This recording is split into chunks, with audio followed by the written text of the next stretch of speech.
I just returned from Bangladesh.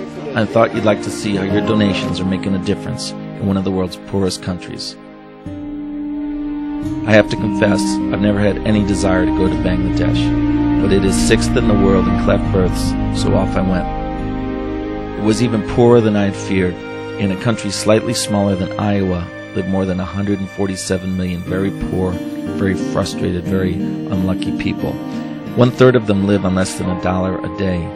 It's one of the most densely populated countries on earth with a long list of hardships including cyclones, flooding, corruption, political turmoil, and one of the world's highest death rates due to infectious diseases. The average lifespan is just 60 years. Literacy rate is just 50%. Driving around Dhaka, the capital, was depressing. At times it felt like we were driving through a war zone. Slums, shacks, shanties everywhere. Wild pigs foraging through rotting garbage. People too poor to afford shoes, sometimes clothes. Not only were most of the people skinny, you could even see the ribs on the camels as they went by. One rare highlight were the Smile Train posters we saw all over town, telling people about our free cleft surgery programs. A small ray of hope in a sea of despair. The next day, we took a tiny 6-seater seaplane on a 2-hour flight up a river to an area where the people are much, much poorer than the people in Dhaka.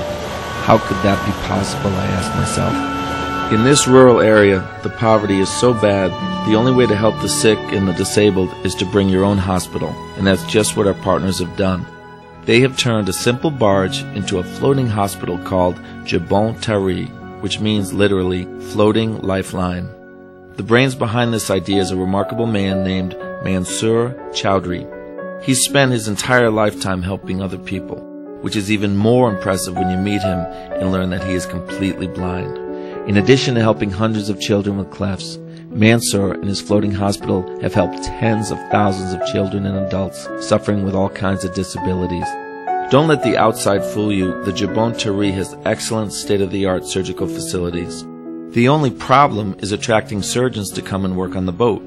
In all of Bangladesh, there are only 15 plastic surgeons. In America, there are 6,000. We toured the hospital and met many children, some who had come from hundreds of kilometers away. Each child we met was different, and yet they all told the same story. Their families were extremely poor, and their parents would never be able to afford cleft surgery. This was their one chance. They did whatever they had to do to get here. You could see the desperation in their eyes. The first patient home we came to was a ramshackle house cobbled together out of odds and ends. No electricity, no plumbing. The young mother who lived in this home was very kind and very gracious. She told us how appreciative she was of the free surgery her son had received.